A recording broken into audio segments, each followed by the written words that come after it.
Autism is a condition that many parents deal with as they are raising their children. And our guest today, April Ratchford, is going to give us insight into living with autism and thriving.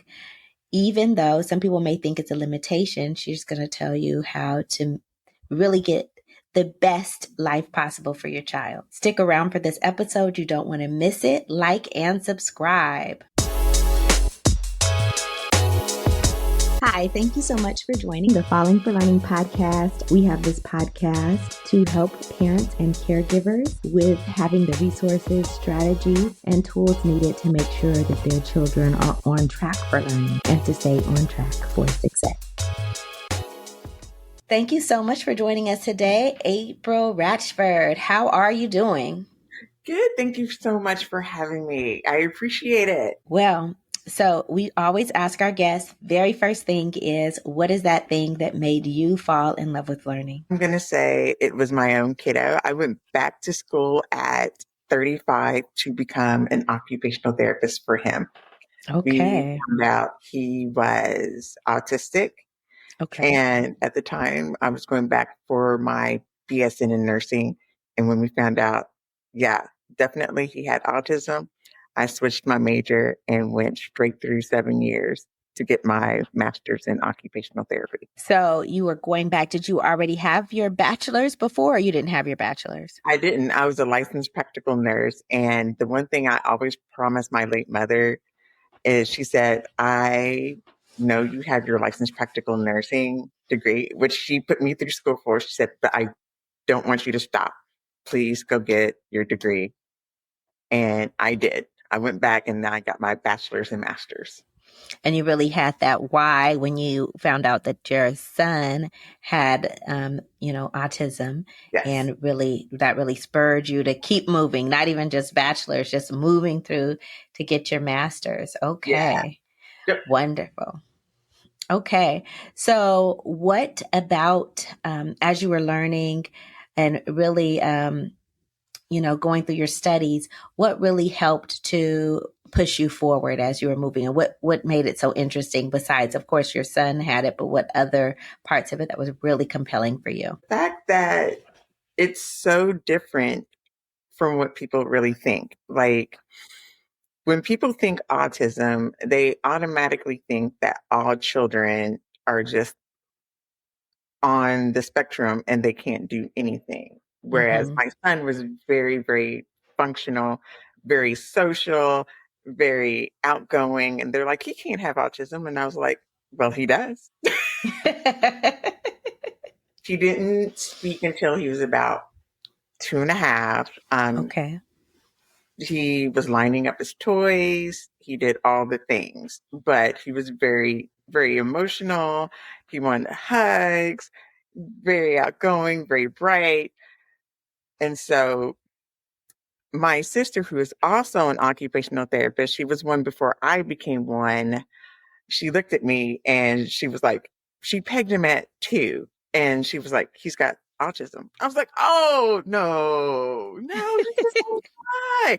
She was like, there's not a kid I haven't met that lines up his toys and Thomas the Tank Engine is not on the spectrum. And she was right.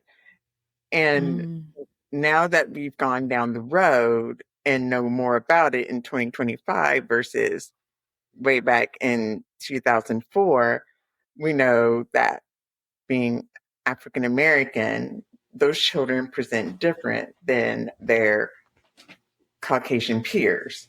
So, okay. So let me back up for a little bit. When your sister told you that, was there a little rift or you just kind of listened to her? Were you feeling upset? Well, actually, no. I was like, because she knew so much than I did. She knew I respected my sister so much because I was a nurse. I helped put her through OT school. So when she said, he's got autism, I was like, oh, we didn't know that much. So of course we didn't think about high functioning autism at that time because all you heard was autism, kids on, having meltdowns in stores. She knew her own son, my oldest nephew, had autism. And Okay. she elected to not give him that title. She was like, we're not even going to test him because back in 97 when he was born, she was like, if I gave him a label, they're just going to limit him with the label. I see. So I'm not even going to do that to him. We're just going to push him through and do what we do. And she treated him just like every other kid. What she learned in OT, she just applied to him, and he graduated from college, Bethune Cookman, with his Okay. IT. So, Okay. yeah, that's Strategies how we that started. work. Strategies that work. So I want to take you back to the part where you said that African American boys or African Americans, period, present differently. They do present differently, and it's because of culture. So think about it. So in our culture, we just present differently because we have so much other things going on. We're taught to overcome, to strive, to Mm, as community, we're just going to be like, that's okay. We'll just overcome this hurdle and we'll just push and we'll just go on. We don't sit yes. and think about why is this kid not talking? But then knowing how our culture is, if we have a ton of cousins around, guess where our kids are? With the other cousins. And what do kids do? They mimic after other kids.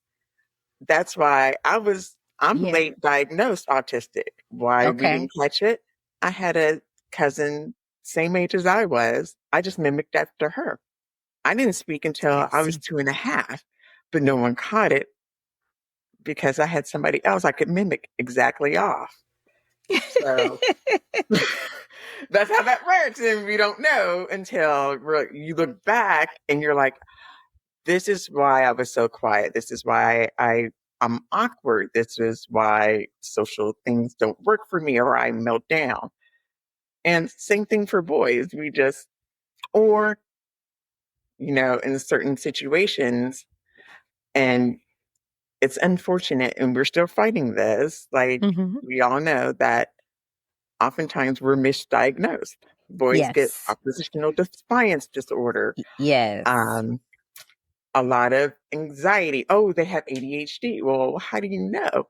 Because those symptoms present as well in autism, or Okay. they overlap. I have a younger nephew who is both autistic and ADHD. Okay.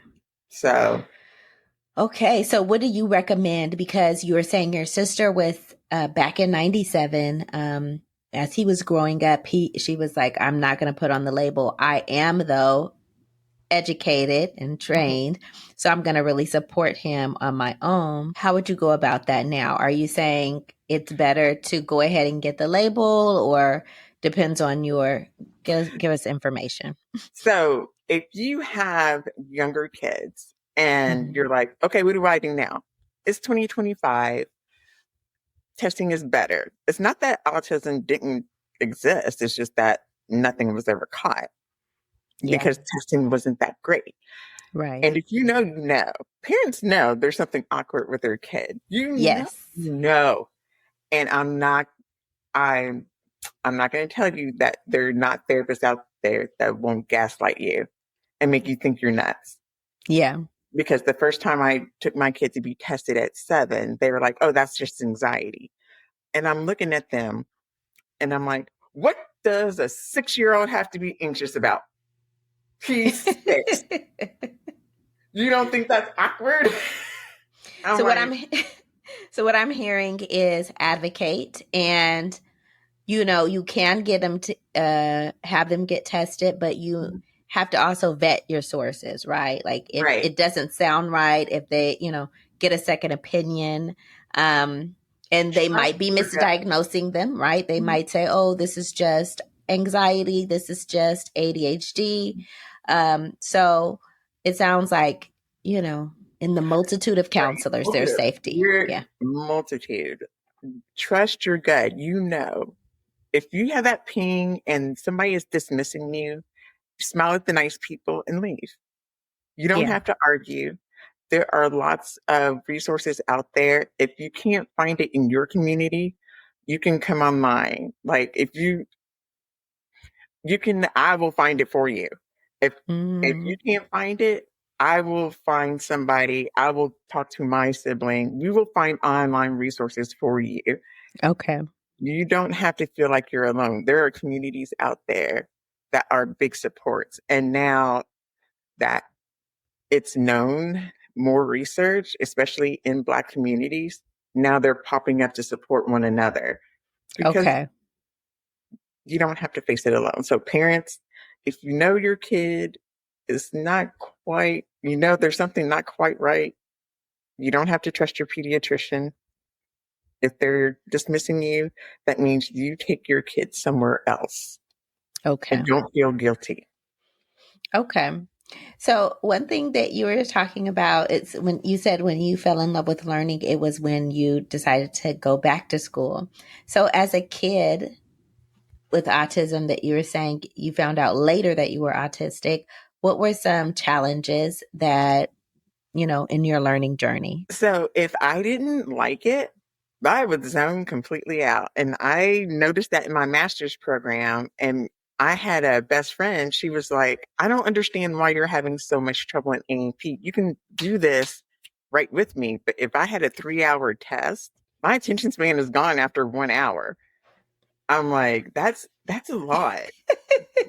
That's a lot for somebody who is used to like 1 hour test, I'm gone.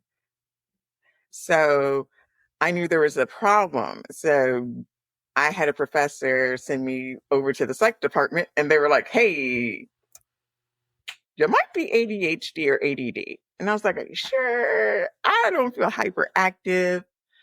But then I would go down rabbit holes of things that are super interesting. And then my sister, she used to call me Rain Man because I would just do random facts of things. She goes, why do you know this? And I'm like, I don't know. Like she used to be like, you know these sports stats for no reason. I'm like, I don't know. I just know these things. Yeah, But if I love a subject, like I love history in school, like old Eastern European history, I excelled in that. I Would it see. get me anywhere in life except for teaching? No. I love it. Okay, so in school you would zone out if you didn't like things, and then Mhm. of course you would like be hyper fixated on certain things. Okay. And so as you were thinking about strategies for people, what is something that parents get wrong as they're like trying to interact or support their kids that may be autistic, or there's something wrong, they're not sure what it is? So I know in the age of social media and gaming, it's incredibly difficult when kids love gaming. It's a dopamine hit. Mhm. And my kiddo was unlike loves gaming. However, it's a dopamine hit and you got to be careful with those screens because as soon as they're little, that's their instant dopamine hit. It's like a drug, same Yeah. pathway. Okay. And it's so easy, especially when you're dealing with a kid with autism. It's exhausting, especially if you don't have any supports or respite care. Mhm. Parents, I'm going to tell you, it doesn't go away at 18 either. And when you think it's when it's mellowed out like at 12, puberty hits and they lose their minds. And everything goes by the wayside. And you're like, what just happened to my kid? My kid just got hijacked. And you're like, they're jerks. We forget the same thing happens to neurotypical kids, happens to our autistic kid, except our autistic kid is like emotionally behind too. And we're like, Okay. you, it's, I'm sorry, parents, it's a lot. And Mhm. then on top of that, you got therapists who are teaching kids to mask. And then here we are telling kids, be yourself. And I'm like, okay. And then Hmm. parents are masking because they feel bad, because the world is making them feel bad, because their kid is autistic. And I'm like, it, this is not how this is supposed to be. It's exhausting. And people wonder why parents are isolated, don't go out, and then we have all the issues. Okay, so I want to. One thing, you have a terminology you're using, masking, and Mhm. just to make sure that everyone, the audience members, know what you're referring to, you're saying the therapist shows them to do that, and parents end up, doing that too. So tell us more about what masking is, because I'm sure maybe we don't have that. We may not use that terminology for what it is. So if you're in the Black community, you know automatically like code switching. Okay. It's the same thing as masking. It's like you're putting on one face to go out into society to blend in. We're Mm-hmm. teaching kids to blend in so they're like everybody else. Okay. And it's the same thing as we tell ourselves we're code switching because going out in the world, we know we can't be our authentic selves in the workplace because sometimes it's not safe to do that and it's exhausting. I get it. So masking is So just another term, just another to term, well, code hey, switching, or just putting on a specific face. Maybe I'm very upset or unhappy, but I'm, hello, how are you? right. Or they know, okay, I see all my friends in this corner and all these peers just yelling and screaming. And I'm like, I, do I have to, I guess I have to blend in with these people and look and act like them in order to be accepted. Mm-hmm. Because at the end of the day, if you're a kid, that's all you want is to be accepted by Right. your group. Mm-hmm. So that's what you do. You mask so you're accepted by your peer group. But over time, that gets exhausting. And if you do it enough, you go into what we call autistic burnout, which is completely different from burnout for neurotypicals, where you're going to Okay. see kids get irritable, you're going to see depression, you're going to see them spiraling into meltdowns. Adults can do the same thing. You can see Okay. them self sabotaging their schoolwork. It's a lot. And parents can do the same thing. It's you're teaching parents to just mask and be this, no, my kid is great. Everything is fine. They want everything to be typical because they feel ashamed that their kid has autism because they're surrounded by neurotypicals and they feel like my kid should be like this too. And Okay. that's not right.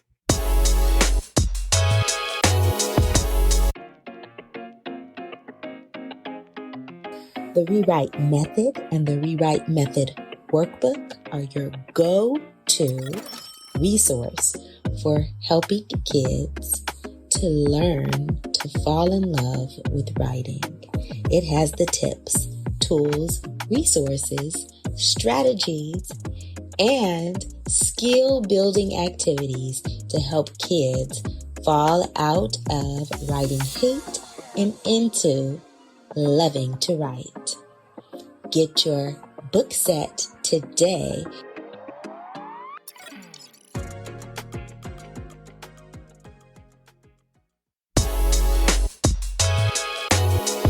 We have today Tiffany's tip on play-based learning. Using water, anything that engages all of the senses, like water, right? That engages touch and the hearing and the sight and the smell. All the senses are engaged in this activity. So that's what you want to think about when you think about sensory play. Okay. Play-Doh, water, tapioca pearls, you can boil those and they're like squishy and they have like this interesting texture and you can dye them different colors.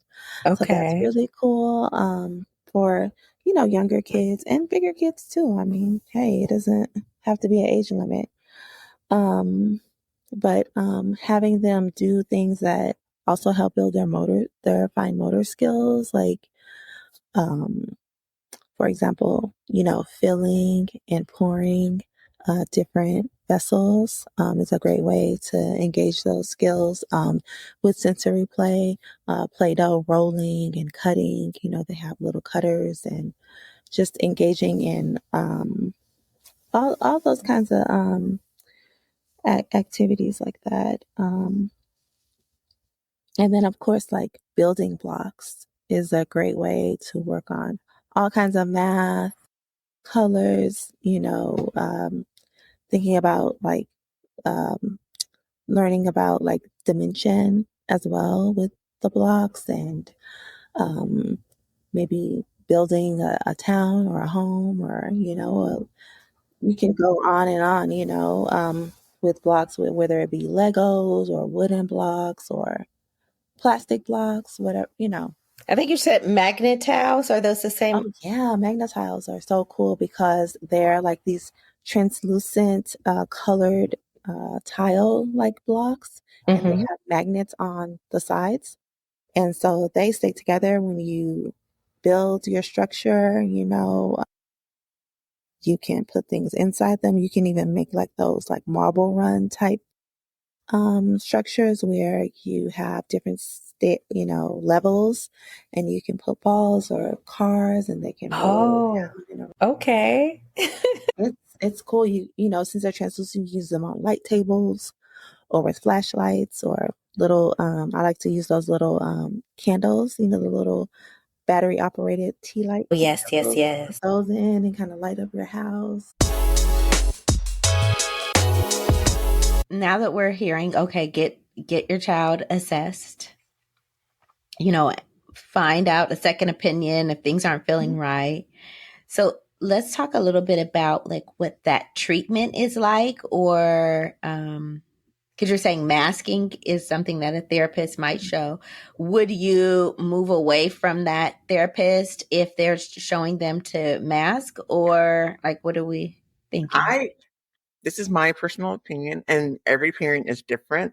Okay. But there are therapists out there that are neurodiverse therapists that work specifically for autistic kids and their parents because it's now a more open domain. Because it used Okay. to be, you didn't hear about therapists saying, I'm an autistic occupational therapist. You didn't hear that. That was Mm, not a thing.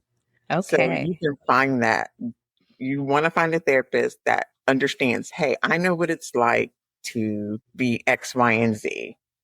Okay. You necessarily want someone that doesn't just say, hey, I'm a neurodiverse therapist. You want to see if they know the language Okay. because anybody can say they're a neurodiverse therapist. I'm like, well, can you walk the walk? Are you autistic? Do you understand what that means? Especially if your child is also a minority. Do you understand that culture? Do you understand what that child needs in their community?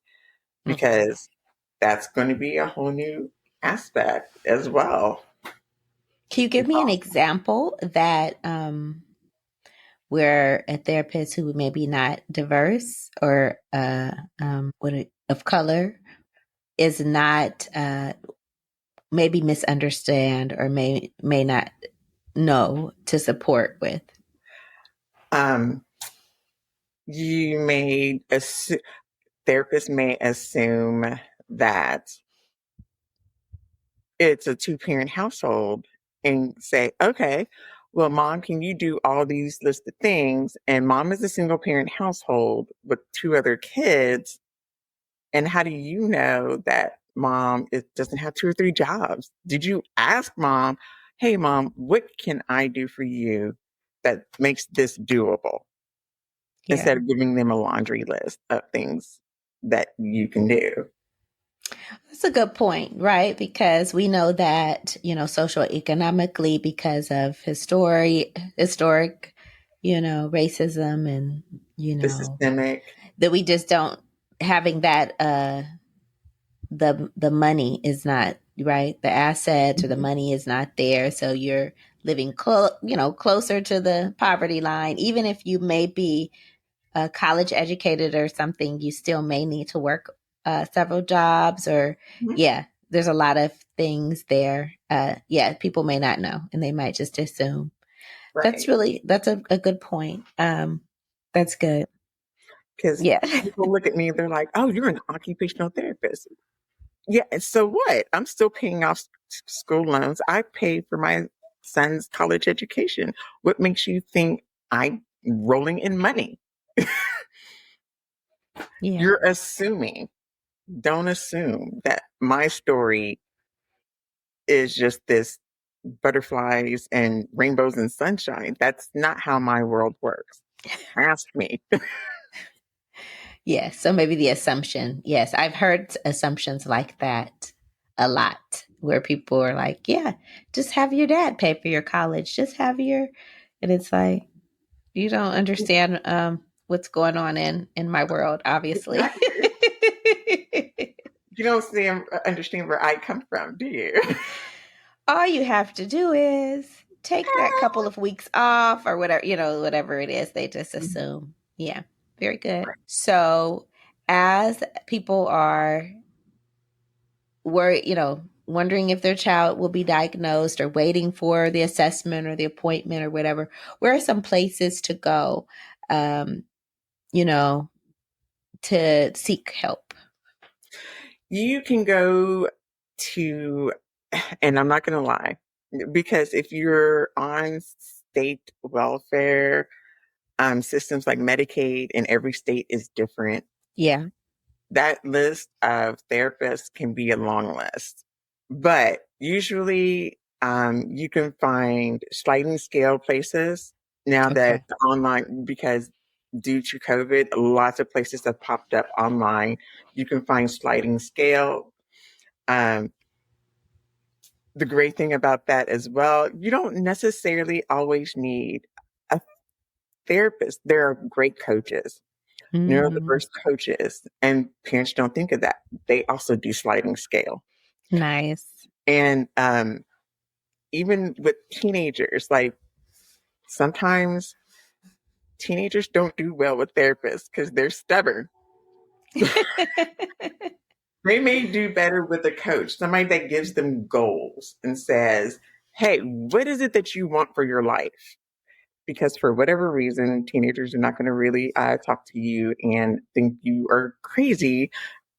They don't really think you were a teenager either. Right. I'm sorry, parents.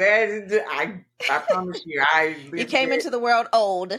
and I promise I they will get there. I got my son's 23. Finally got him off to college at Marshall. So it can't happen. Yes, yes, yes, It's just yes. the process. It is the But process. you can find them coaches that will do sliding scales. And lo and behold, I know this sounds weird, the tick of the talk. TikTok. I don't know what it is, but there's lots of neurodiverse um, people out there that are saying their story Okay. that will connect with younger people. And Discord, I know parents are like, what on Discord? You've got to meet them where they are in their technology. I love that.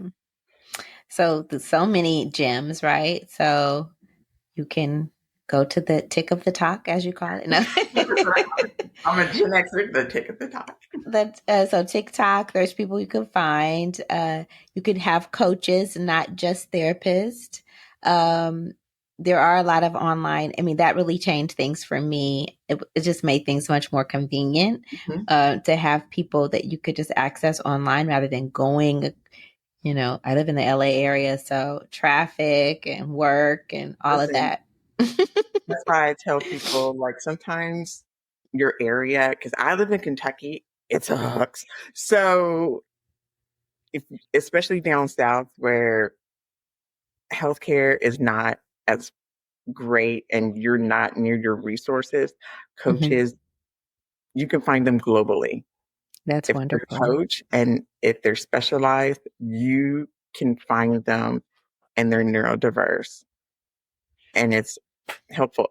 And if they can't help, they will put you in the right direction. And that's what I Okay. love about the autistic community. They can't find it, they will point you in the right direction. We're a global community. So we'll find somebody to help you. Okay. Can you tell me more about your adulting with autism? So I started my podcast, Adulting with Autism, in honor of my own kid when he came out of high school, and it was during COVID, and it was one of those blah blahs. He went to college and he crashed and burned, and Mm. crashed and burned hard. And people are like, "But you're an OT," and I'm like, "I don't do peds." So I was like, "Where are the OTs that are supposed to help the autistic young adults transition to adulthood?" And I Mm. couldn't find anybody in my area. I couldn't find a podcast. I couldn't find anything that would connect with him. And I was like, and it killed his self esteem so badly that it, he was wilting. And I was like, I was technically I was bitching like for like a month. And finally my fiance threw a mic at me and said, "Start a podcast." And I That's did. hilarious.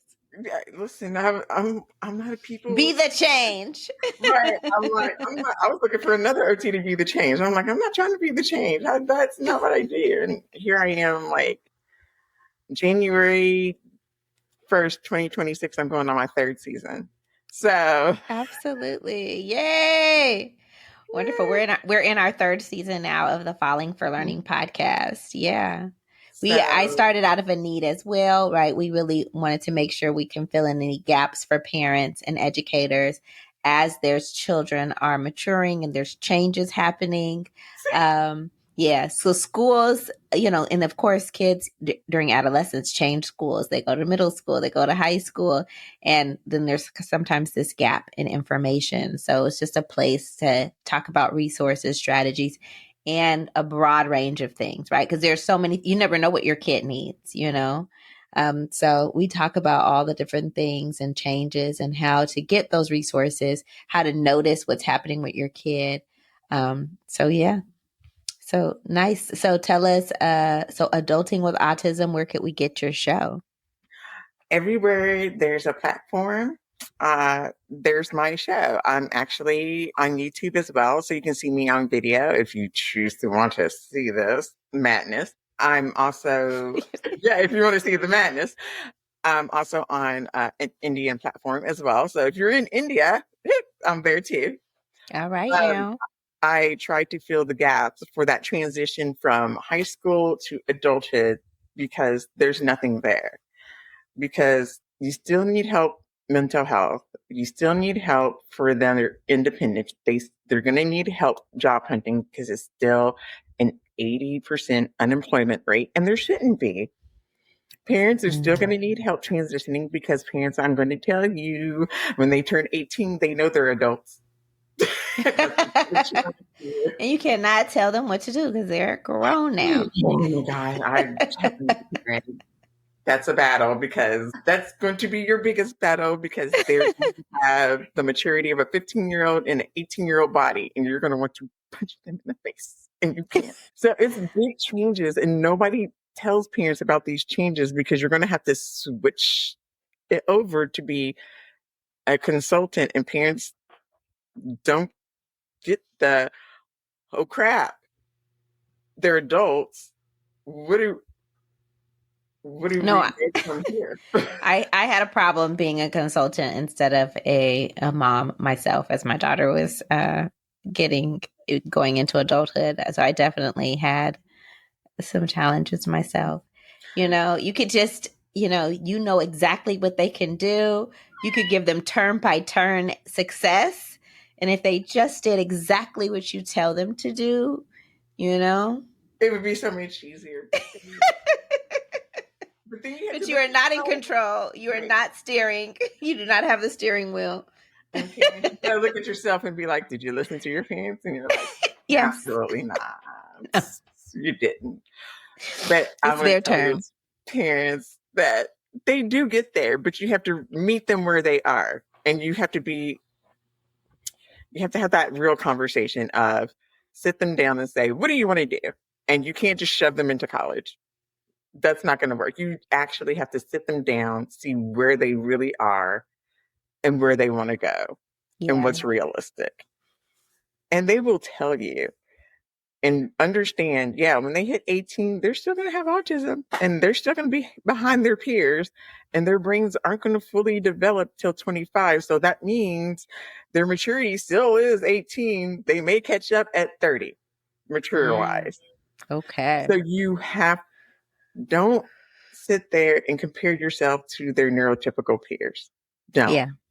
It's okay if they're still in your house. They're going to drive you bananas. That's when you sit down and you just got to sit and have some rules. That's when coaching, sit down and have a mediator because you're going to want to be like, this is my house. That's like, no, that doesn't work either. Yeah.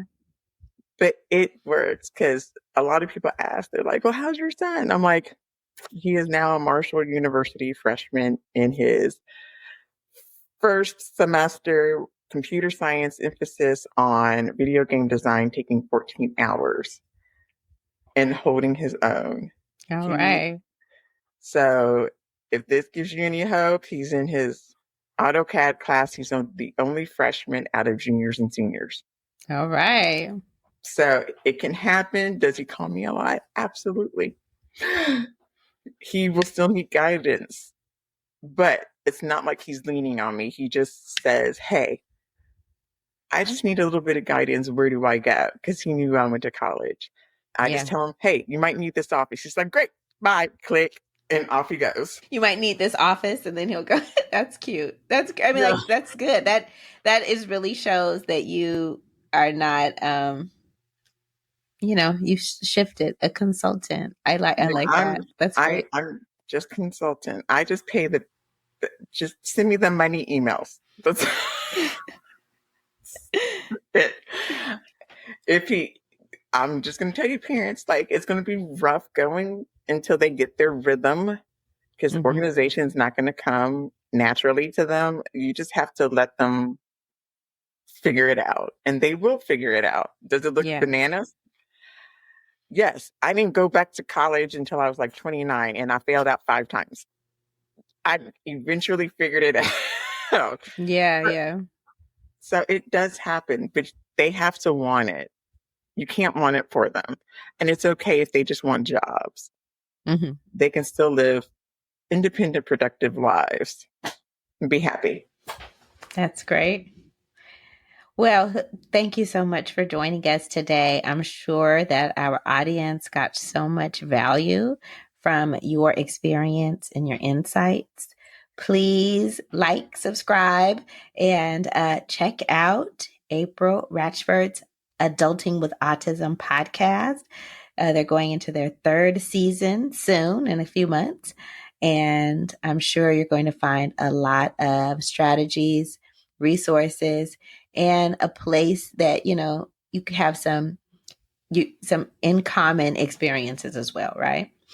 All right. Anything else you want to tell them before you go? Any website, email?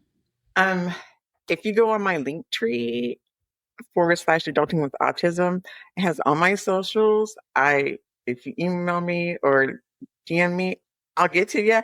And if you guys want empowering merch, like autistic, authentic, unapologetic, I have all of that for you. So if you feel like that stuff out there isn't for you, I made it for you. So there Wonderful. it is. Thanks again. And to our audience, make sure you do something today that gives your child the competitive advantage. Have a great week. Thanks again for supporting the Falling for Learning podcast. New episodes go live every Saturday at 5 p.m. You can watch us on youtube.com @Falling for Learning or listen on all major podcast platforms such as Apple, Google, Audible, Spotify, and much more. For more resources, visit fallinginlovewithlearning.com. We really appreciate you. Have a wonderful week.